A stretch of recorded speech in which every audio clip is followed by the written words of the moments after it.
ডাম্পারের সঙ্গে বাসের মুখোমুখি সংঘর্ষ এবং এই সংঘর্ষের ঘটনায় আহত হয়েছেন বেশ কয়েকজন। বীরভূমের ইলামবাজারের ঘটনা আপনাদের আবারও জানিয়ে রাখি, ডাম্পারের সঙ্গে বাসের মুখোমুখি সংঘর্ষ, এই ঘটনায় আহত হয়েছেন বেশ কয়েকজন। আপনারা দেখতে পাচ্ছেন সেই ছবি।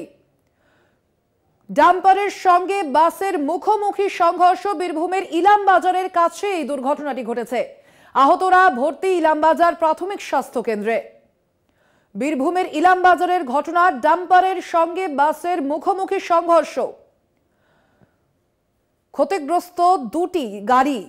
ডাম্পারের সঙ্গে বাসের মুখোমুখি সংঘর্ষ, আপনারা দেখতে পাচ্ছেন সেই ছবি। ক্ষতিগ্রস্ত ডাম্পারটি এবং একই সঙ্গে বাসটিও ক্ষতিগ্রস্ত হয়েছে। আহত হয়েছেন বেশ কয়েকজন যাত্রী। ডাম্পারের সঙ্গে বাসের সংঘর্ষ, বীরভূমের ইলামবাজারের ঘটনা। আহতদের ভর্তি করা হয়েছে হাসপাতালে, তারাই এখনো চিকিৎসাধীন রয়েছে। বীরভূমের ইলামবাজারের কাছে এই দুর্ঘটনাটি ঘটে বলে জানা গিয়েছে। আহতরা ভর্তি ইলামবাজার প্রাথমিক স্বাস্থ্য কেন্দ্রে। ডাম্পারের সঙ্গে বাসের মুখোমুখি সংঘর্ষ, ঘটনায় আহত হয়েছেন বেশ কয়েকজন। এ বিষয়ে আমরা আরো বিস্তারিত জানবো। ফোন লাইনে রয়েছেন মনা বীরবংশী। মনা, কিভাবে এই ঘটনা?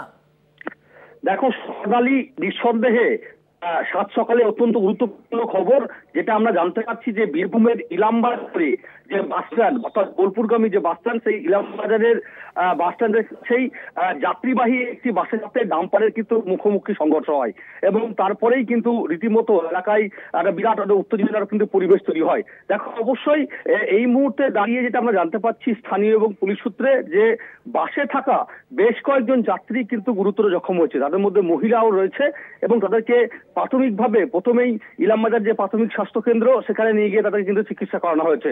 দেখো অবশ্যই যেটা জানতে পারছি যে আসানসোল থেকে বোলপুরগামী একটি বাস ইলামবাজারের ঠিক যেখানে বাস স্ট্যান্ড সেখানেই, এবং অন্যদের দেখা যাচ্ছে যে বোলপুর থেকে ইলামবাজার থেকে কিন্তু একটা ডাম্পার যাচ্ছিল এবং ইলামবাজার বাস স্ট্যান্ডের কাছেই কিন্তু রাস্তা খারাপ নাকি কোন রকম গাড়ির যান্ত্রিক গোলযোগ নাকি কুয়াশার জন্য এই দুর্ঘটনা ঘটেছে সেটা এখন তদন্ত সাপেক্ষ।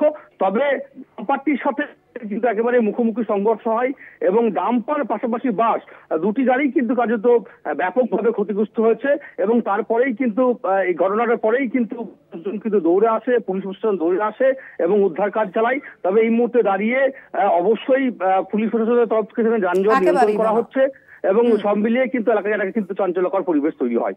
একেবারেই, অর্থাৎ এখন যেমনটা জানালেন আমাদের প্রতিনিধি মনা বীরবংশী, ধন্যবাদ তোমাকে। মনা, এখন আহতরা প্রাথমিক স্বাস্থ্য কেন্দ্রে চিকিৎসাধীন রয়েছেন। ডাম্পারের সঙ্গে বাসের সংঘর্ষ, আহত বেশ কয়েকজন। বীরভূমের ইলামবাজারের কাছে এই দুর্ঘটনাটি ঘটে, আহত হয়েছেন বেশ কয়েকজন। তাদের এখন ইলামবাজার হাসপাতালে ভর্তি করা হয়েছে।